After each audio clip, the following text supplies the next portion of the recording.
నలుగురి జాబ్స్ తీసేస్తే ఇంతమందికి కొలువులు వస్తున్నాయి. కార్మికుల సమస్యలు తీరుస్తాం, త్వరలో గ్రూప్ 1 అన్న సీఎం. ప్రజలు కోరుకున్నట్లే ప్రజా ప్రభుత్వం వచ్చిందన్న భట్టి. సింగరేణిలో 441 మందికి కారుణ్య నియామకాలు. కాళేశ్వరం, రామగుండం ఈఎన్సీలను తొలగించిన సర్కార్. కేసీఆర్ ఇటు దోచుకుంటూ అటు నీళ్లు మళ్లించాడన్న మంత్రులు. మేడారంలో గుడి మెలిగే పండుగతో జాతర తొలిఘట్టం. ఎత్తు బంగారం ఆన్లైన్లో బుక్ చేసుకునే అవకాశం.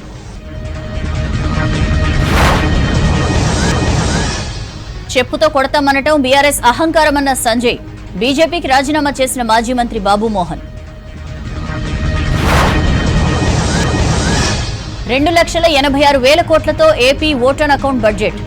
6,100 టీచర్ పోస్టుల భర్తీకి నోటిఫికేషన్. దేశాన్ని విభజించే కుట్రలు సహించం. రాష్ట్రాలపై మాకు వివక్షత లేదన్న మోదీ.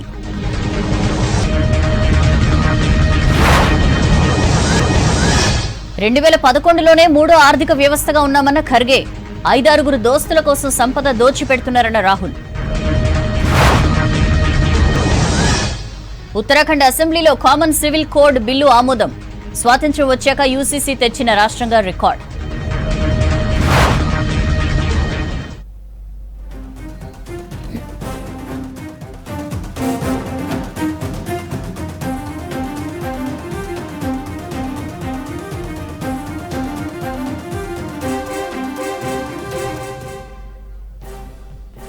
నీటిపారుదల శాఖలో ప్రభుత్వం భారీ ప్రక్షాళన చేపట్టింది. ఈఎన్సీ మురళీధర్రావుపై వేటు వేసేందుకు సిద్దమైంది.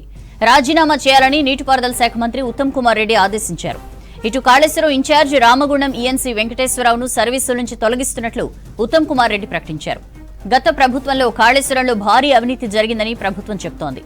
ఇప్పటికే దీనిపై విచారణ సంస్థలు దర్యాప్తు చేస్తున్నాయి.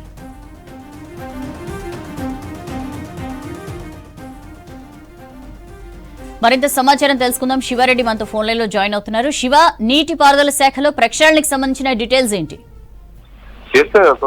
నీటిపారుదల శాఖకు సంబంధించిన కీలక నిర్ణయం ప్రభుత్వం తీసుకున్నది. రేపటి నుంచి అసెంబ్లీ సమావేశాలు ప్రారంభం కాబోతున్నాయి. అసెంబ్లీలోనే ఇరిగేషన్ సంబంధించిన శ్వేతపత్రం ప్రవేశపెట్టబోతున్నారు. దానికన్నా ముందు ఈ కీలక నిర్ణయాన్ని తీసుకుంది. ఈఎన్సీ మురళీధర్రావును, same time Kaleshwaram in charge ENC Ramagundam వెంకటేశ్వరరావుని ఇద్దరిని పదవుల నుంచి తప్పించింది. మురళీధరన్ అయితే రాజీనామా చేయాలని ఆదేశించారు మంత్రి ఉత్తమ్ కుమార్ రెడ్డి. రామగుండం ఈఎన్సీ వెంకటేశ్వరరావు అయితే సర్వీస్ నుంచి రిమూవ్ చేశారు. అయితే ఇద్దరు కూడా రిటైర్మెంట్ అయిన ఆఫీసర్లే. సోనియా, మురళీధరరావు అయితే 2013లో ఆయన ఈఎన్సీగా రిటైర్డ్ అయ్యిండు. ఆ తర్వాత కిరణ్ కుమార్ రెడ్డి ఎక్స్టెన్షన్ ఇచ్చిండ్రు. కంటిన్యూగా 2014 తెలంగాణ వచ్చిన తర్వాత కేసీఆర్ సీఎం అయిన తర్వాత అప్పటి నుంచి ఆయన అదే పదవిలో కొనసాగుతున్నారు. ఆయన రిటైర్డ్ ఆఫీసర్. ప్లస్ తెలంగాణ వచ్చిన తర్వాత అప్పటి ప్రభుత్వం తీసుకున్న కీలక ప్రాజెక్టు కాళేశ్వరం అవన్నీ కూడా మురళీధర్ రావే దగ్గరుండి అవన్నీ కూడా ఆయన హయాంలోనే ఈ కాళేశ్వరం ప్రాజెక్టు ఇవన్నీ కూడా జరిగినాయి. ప్లస్ రామగుండం ఇన్ఛార్జ్ ఈఎన్సీగా Kaleshwaram in charge ENC Ramagundam ENC Venkateswararao కూడా 2020లో రిటైర్మెంట్ అయ్యారు. ఆయన లాస్ట్ 3 years నుంచి ఆయన పదవిలో కొనసాగుతూనే ఉన్నారు.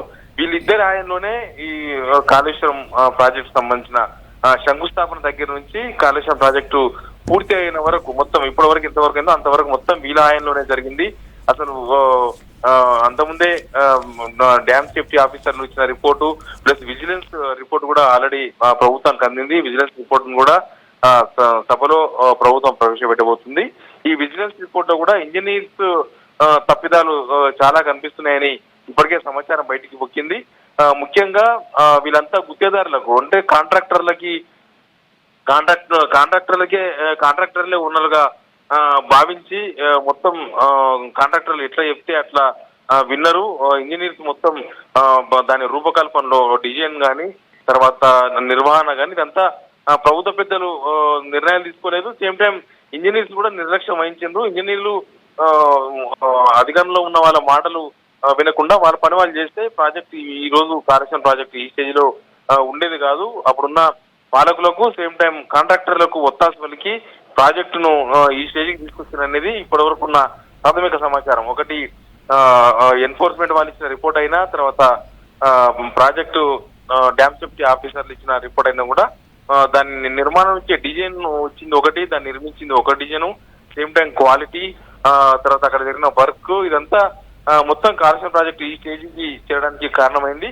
అందుకే ముందు రీసెంట్ గా కొత్త ప్రభుత్వం వచ్చిన తర్వాత మంత్రులు మేడిగడ్డ సందర్శించినప్పుడు మురళీధర్ రావే పవర్ పాయింట్ ప్రెజెంటేషన్ ఇచ్చిండ్రు. ఆ పవర్ పాయింట్ ప్రెజెంటేషన్ లో అంతా బాగానే ఉంది అని చెప్పే ప్రయత్నం మురళీధర్ రావు చేసిండ్రు. సేమ్ టైం ప్రభుత్వానికి కొంత సహకరిస్తలేరు మురళీధర్ రావు, మిగతా వాళ్ళు సహకరిస్తలేరు అన్న ఒక ప్రచారం కూడా ఉంది. ప్లస్ ఎన్ఫోర్స్మెంట్ డైరెక్టరేట్ వాళ్ళకి ఇప్పటి వరకు ఇంకా పూర్తి డాక్యుమెంట్ కూడా మురళీధర్ రావు ఇవ్వలేదు, ఇంకా చాలా డాక్యుమెంట్లు సమర్పించాల్సింది అని ఇప్పటికీ ఎన్ఫోర్స్మెంట్ వాళ్ళు మాకు డాక్యుమెంట్ రాలేదని ఆ విషయాన్ని ప్రభుత్వం తీసుకుపోయినరు. రీసెంట్ గా ఉత్తమ్ కుమార్ రెడ్డి కూడా ఈఎన్సీ మురళీధర్ను ఆదేశించారు, మీరు పూర్తి డాక్యుమెంట్ ఏమేమి ఉన్నాయి పూర్తి సమాచారాన్ని ఇవ్వండి, విజిలెన్స్ వాళ్ళకి ఇవ్వండి, వాళ్ళు ఎంక్వైరీ చేస్తున్నారు, పూర్తి ఎంక్వైరీ చేసిన తర్వాత అసలు తప్పివరకు తేలుద్దామని. కానీ చాలా సమాచారం మురళీధర్ రావు వీళ్ళకు ఎన్ఫోర్స్మెంట్ డైరెక్టరేట్ కూడా ఇవ్వలేదని చెప్తున్నారు. ఎనీవే ఇరిగేషన్ డిపార్ట్మెంట్ లో ఈఎన్సీ మురళీధర్ రావును పదవి తప్పు అని చెప్పడం మాత్రం ఒక సంచలనమే. సౌజన్య, చికాగోలో హైదరాబాద్ విద్యార్థి సయ్యద్ మజర్ అలీపై దాడిని ఖండించారు సీఎం రేవంత్ రెడ్డి. విదేశాల్లో చదివే విద్యార్థుల కోసం హెల్ప్ డెస్క్ ఏర్పాటు చేస్తున్నట్లు ప్రకటించారు. ఇతర దేశాల్లో చదువుతున్న విద్యార్థుల అవసరాలు తీర్చేలా హెల్ప్ డెస్క్ పనిచేస్తుందన్నారు సీఎం. సీఎం రేవంత్ రెడ్డితో ఇస్రో చైర్మన్ సోమనాథ్, ఎన్ఎస్ఆర్సీ బృందం భేటీ అయ్యింది.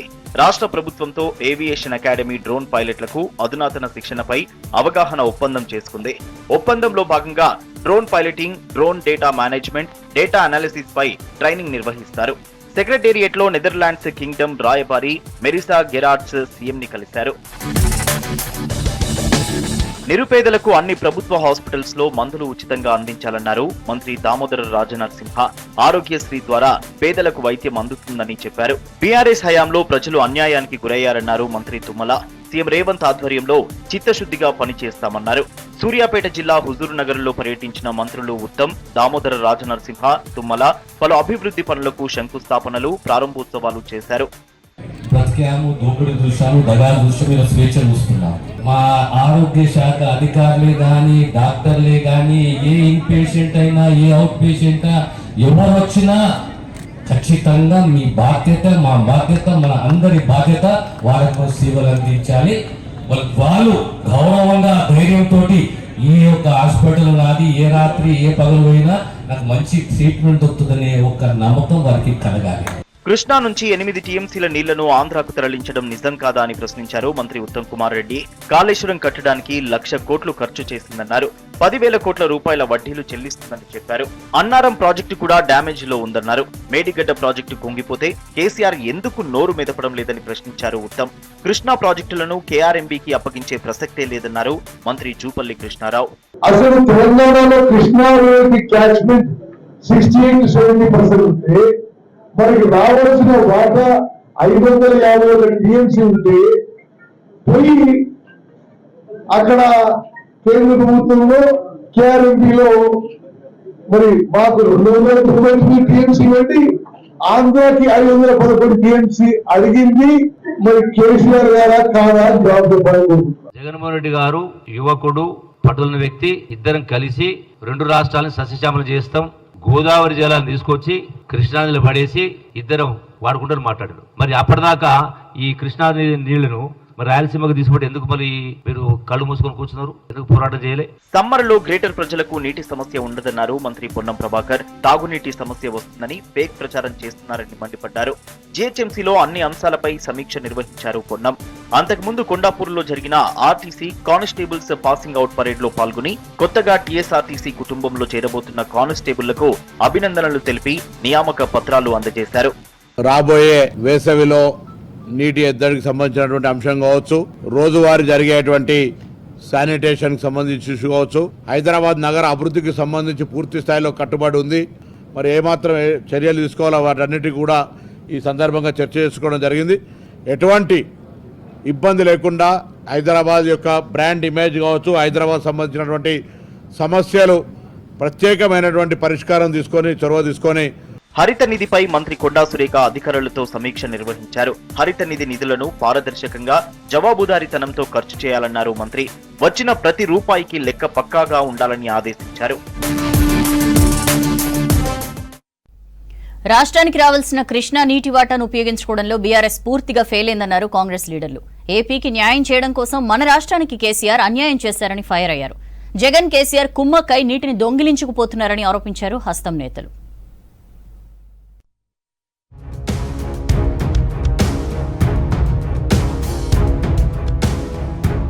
AP YCP MP Vijayasai Reddy Rajya Sabha సభ్యుడా లేక బ్రోకర్ పని చేస్తున్నాడా అని ఫైర్ అయ్యారు కాంగ్రెస్ సీనియర్ నేత జగ్గారెడ్డి. విజయసాయిరెడ్డి బీజేపీ దగ్గర వకాలత్ తీసుకున్నారా అని ప్రశ్నించారు. బీజేపీ డైరెక్షన్ లో జగన్, కేసీఆర్ పనిచేస్తున్నారని ఆరోపించారు జగ్గారెడ్డి. తెలంగాణ ప్రభుత్వంపై విజయసాయికి అంత అక్కసు ఎందుకని ప్రశ్నించారు కాంగ్రెస్ నేతలు. విజయసాయి రాజకీయ అజ్ఞాని అని విమర్శించారు. నేను విజయసాయిరెడ్డికి అడుగుతున్నా, తెలంగాణలో గవర్నమెంట్ పడిపోవడానికి నువ్వు ఒకళ్ళ తీసుకున్నావా బీజేపీ దగ్గర? జగమెరిగిన సత్యం ఏంది అని అంటే కేసీఆర్ జగన్ ఒకటే. వాళ్ళ ఇద్దరికి డైరెక్టర్ ఏ పార్టీ అంటే బీజేపీ, ప్రధానమంత్రి మోడీ. విజయసాయిరెడ్డి నువ్వేమన్నా రాజ్యసభ మెంబర్వా లేదా బ్రోకర్ దుకాణం పెట్టుకున్నావు? పార్లమెంటు సాక్షిగా విజయసాయిరెడ్డి మాట్లాడిన మాటలు కనుక చూస్తే ఒక రాజకీయ అజ్ఞానిగా మరి పెద్దల సభకు ఎట్ట ప్రాతినిధ్యం వహిస్తుండో నాకు తెలియదు, కానీ ఇంత అక్కసు తెలంగాణ ప్రభుత్వం మీద ఎందుకు? మోడీ ప్రాపకం పొందాలనుకుంటే, మోడీ కాడ మార్కులు ఎక్కువ వేసుకోవాలనుకుంటే ఏర్పడ్డ ప్రభుత్వాలను కూలగొడతామని చెప్పి నిండు సభలో మాట్లాడడం. రాష్ట్రం వచ్చాక నీళ్లు, నిధులు, నియామకాలు కేసీఆర్ కుటుంబానికే పోయాయన్నారు ఆలేరు ఎమ్మెల్యే ప్రభుత్వ విప్ బీర్లా ఐలయ్య. డిండి, ఎస్ఎల్బీసీ ప్రాజెక్టులు పూర్తి చేయక కేసీఆర్ నల్గొండను ఎడారిగా మార్చారన్నారు. నల్గొండ రైతులకు క్షమాపణలు చెప్పి నల్గొండ గడ్డ మీద అడుగు పెట్టాలన్నారు బీర్లా ఐలయ్య. రేపు లోక్సభ ఎలక్షన్ లో మళ్ళొక్కసారి సెంటిమెంట్ తగిలించి ప్రాంతాల మధ్య విభేదాలు సృష్టించి 10 సంవత్సరాల అధికారంలో ఉండి నిర్వీర్యం చేసిన వాళ్ళే దొంగ అనే విధంగా ఇవాళ 13 తారీఖు నాడు నల్గొండలో మీటింగ్ పెట్టి కృష్ణా జలాల మీద మాట్లాడడం విడ్డూరంగా ఉంది. ప్రాంతాల మధ్యలో స్విచ్ పెట్టే విధంగా ఇలా మళ్లీ కృష్ణా జలాలను తెర మీద తీసుకొచ్చి ఒక కొత్త డ్రామా చేస్తుండే కేసీఆర్. తెలంగాణ రాష్ట్ర వాటాగా ఉన్న 299 టీఎంసీలను కూడా గత ప్రభుత్వం వాడుకోలేదన్నారు కాంగ్రెస్ నేత చల్లా వంశీచంద్రెడ్డి. కేసీఆర్ హయాంలో నిర్మించిన ప్రాజెక్టుల్లో అవినీతి బయటపడుతుందనే భయంతోనే బీఆర్ఎస్ నాయకులు అబద్దాలు మాట్లాడుతున్నారని విమర్శించారు వంశీచంద్రెడ్డి. మనకొచ్చినటువంటి వాటా ఏదైతే 299 టీఎంసీలు ఉన్నాయో దాన్ని కూడా ఏ ఒక్క సంవత్సరంలో కూడా 10 సంవత్సరాలు కేసీఆర్ ముఖ్యమంత్రిగా ఉంటే ఏ ఒక్క సంవత్సరం కూడా మనకు కేటాయించబడ్డటువంటి 299 టీఎంసీల నీటిని వాడుకోలేకపోయినటువంటి అసమర్థ ముఖ్యమంత్రి కేసీఆర్, అసమర్థ ప్రభుత్వం బీఆర్ఎస్ ప్రభుత్వం. లోక్సభ సీట్ల కేటాయింపులో బీసీలకు ప్రాధాన్యత ఇవ్వాలని పీఈసీలో చర్చించడంపై హర్షం వ్యక్తం చేశారు బీసీ నేతలు. గాంధీభవన్ లో మంత్రి పొన్నం ప్రభాకర్ ను సన్మానించారు ఎమ్మెల్సీ మహేష్ కుమార్ గౌడ్. స్వయంగా సీఎం రేవంత్ రెడ్డి పీఈసీలో చెప్పడం సంతోషకరమన్నారు. ఏ స్థానాలు బీసీలకు కేటాయింపు చేయాలనే దానిపై చర్చించారు నేతలు.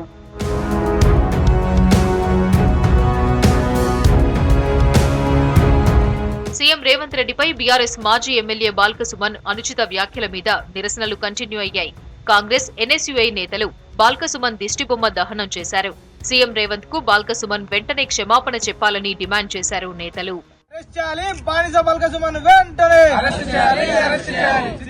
ముఖ్యమంత్రి గారిపై అసభ్య పదజాలం వాడడం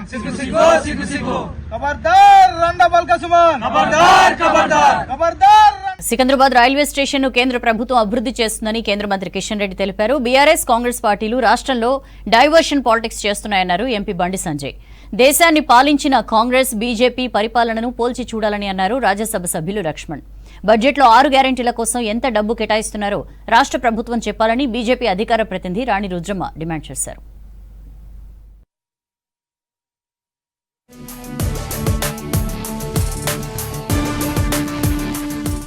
కేంద్ర ప్రభుత్వం 715 కోట్లతో సికింద్రాబాద్ రైల్వే స్టేషన్ ను అభివృద్ధి చేస్తుందన్నారు కేంద్ర మంత్రి కిషన్ రెడ్డి. మొత్తం 3 దశల పనుల్లో ఫస్ట్ ఫేజ్ పనులు వేగంగా జరుగుతున్నాయన్నారు. ప్లాట్ఫామ్ 1 లో మల్టీ లెవెల్ కార్ పార్కింగ్ కోసం నిర్మిస్తున్న బిల్డింగ్ పనులను పరిశీలించారు కిషన్ రెడ్డి. స్టేషన్ ఆధునికీకరణ పనులపై రైల్వే జీఎం ఉన్నతాధికారులతో రివ్యూ చేశారు కిషన్ రెడ్డి.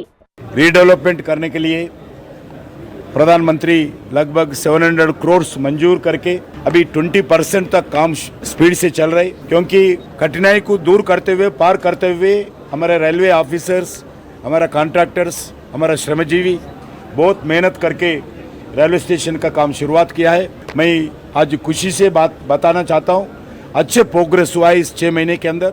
కాంగ్రెస్ బీఆర్ఎస్ ఒకటే అన్నారు బీజేపీ జాతీయ ప్రధాన కార్యదర్శి ఎంపీ బండి సంజయ్. సీఎం పదవిలో ఉన్న వ్యక్తిపై బీఆర్ఎస్ నేతలు అహంకారంతో చెప్పు చూపించడమేంటని మండిపడ్డారు. కరీంనగర్ పార్లమెంటు నియోజకవర్గ పరిధిలో 10న మేడిపల్లి నుంచి ప్రజాహిత యాత్ర చేరున్నట్లు ప్రకటించారు బండి సంజయ్.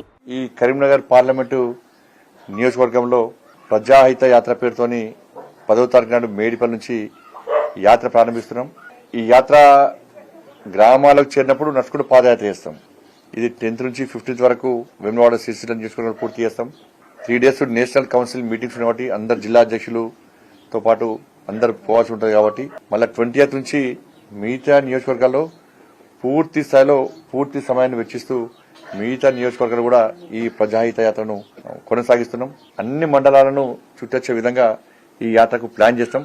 కాంగ్రెస్ గురించి ప్రధాని మోదీ వాస్తవాలు బయటపెట్టారన్నారు బీజేపీ ఎంపీ లక్ష్మణ్. 10 సంవత్సరాల యూపీఏ పాలనను ఎన్డీఏ పరిపాలనను పోల్చి చూడాలన్నారు. గత యూపీఏ కాలంలో అవినీతి కుంభకోణాలు వెలుగులోకి వచ్చాయని, కుటుంబం కోసమే కాంగ్రెస్ పని చేస్తుందన్నారు ఎంపీ లక్ష్మణ్. రాజీవ్ గాంధీ గారు కూడా మండల కమిషన్ బీసీలకు రిజర్వేషన్ల అంశం వచ్చినప్పుడు వారు కూడా ఏ రకంగా అడ్డుకున్నారో వీరి వాళ్ళ వాస్తవాలన్నీ కూడా వెలుగు చూడడం. అదే రకంగా అంబేద్కర్ గారికి కూడా భారత రత్న ఇవ్వకుండా ఏ రకంగా మరి అవమానపరిచిందో ఇవన్నీ ఉదంతాలు స్వయంగా ఇవాళ ప్రధానమంత్రి నరేంద్ర మోదీ గారు సభలో ప్రకటించడం అందరినీ కూడా ఆశ్చర్యపరిచింది. ఆ వంశపారంపర్య రాజకీయాలు నడిపినటువంటి ఆ కాంగ్రెస్ చరిత్ర, ఈ కాంగ్రెస్ నాయకులంతా కూడా వాళ్ళ కుటుంబం కోసమే పనిచేస్తున్న తప్పితే అంబేద్కర్ లాంటి మహనీయులను అవమానపరిచింది. కాంగ్రెస్ 6 గ్యారంటీలు అమలు చేసేందుకు ప్రణాళికను బడ్జెట్ సమావేశాల్లో ప్రకటించాలని డిమాండ్ చేశారు బీజేపీ అధికార ప్రతినిధి రాణి రుద్రమ. ఈ బడ్జెట్ లో 6 గ్యారంటీల కోసం ఎంత డబ్బు కేటాయిస్తున్నారో రాష్ట్ర ప్రభుత్వం చెప్పాలన్నారు రాణి రుద్రమ. మరి రేపు అసెంబ్లీ సమావేశాలన్నా అక్యురేట్ గా మరి మీరు జాబ్ క్యాలెండర్ ఎప్పుడు రిలీజ్ చేస్తారు, ఈ 6 గ్యారంటీల అమలుకు సంబంధించినటువంటి ఇన్ఫర్మేషన్ ఎప్పుడు ఇస్తారు అనేటువంటిది చాలా స్పష్టంగా చెప్పాలని మేము డిమాండ్ చేస్తున్నాం. ఈ 6 గ్యారంటీల అమలుకు సంబంధించినటువంటి లబ్ధిదారులు, బడ్జెట్ అలొకేషన్, ఎక్కడి నుంచి డబ్బు తెస్తారు అనేది గనుక మెన్షన్ చేయకపోతే ఖచ్చితంగా తెలంగాణ ప్రజల పక్షాన భారతీయ జనతా పార్టీ కాంగ్రెస్ ప్రభుత్వంపై పోరాటం చేస్తుంది. రాష్ట్రంలో అధిక ఎంపీ సీట్లు సాధించడమే లక్ష్యంగా జనంలోకి వెళతామంటున్నారు బీజేపీ నేతలు. త్వరలోనే బస్సు యాత్ర చేపడతామని చెబుతున్నారు. అదానీ కోసం దేశ సంపదను మొత్తం ధారాదత్తం చేస్తున్నారని మండిపడ్డారు రాహుల్ గాంధీ. గిరిజనుల హక్కులను కాపాడతామని చెప్పారు. కార్పొరేట్ శక్తులకు గిరిజనుల భూములను అప్పగించే కుట్ర జరుగుతోందన్నారు. కోటీశ్వర్ల ఆదాయం రోజురోజుకు పెరుగుతుంటే పేదల ఆదాయం ఎందుకు పెరగడం లేదని ప్రశ్నించారు. ఒడిశాలో జోడో యాత్ర 2వ రోజు కొనసాగింది. అన్ని వర్గాల ప్రజలతో మమేకమవుతూ ముందుకు సాగుతున్నారు రాహుల్.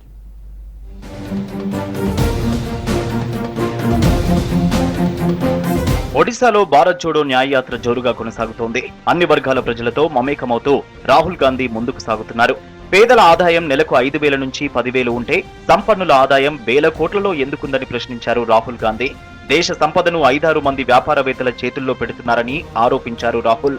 గిరిజనుల భూములను కాపాడుతామని, ఎట్టి పరిస్థితుల్లో గిరిపుత్రుల భూములను కోటీశ్వరుల చేతుల్లోకి పోనివ్వబోమన్నారు రాహుల్.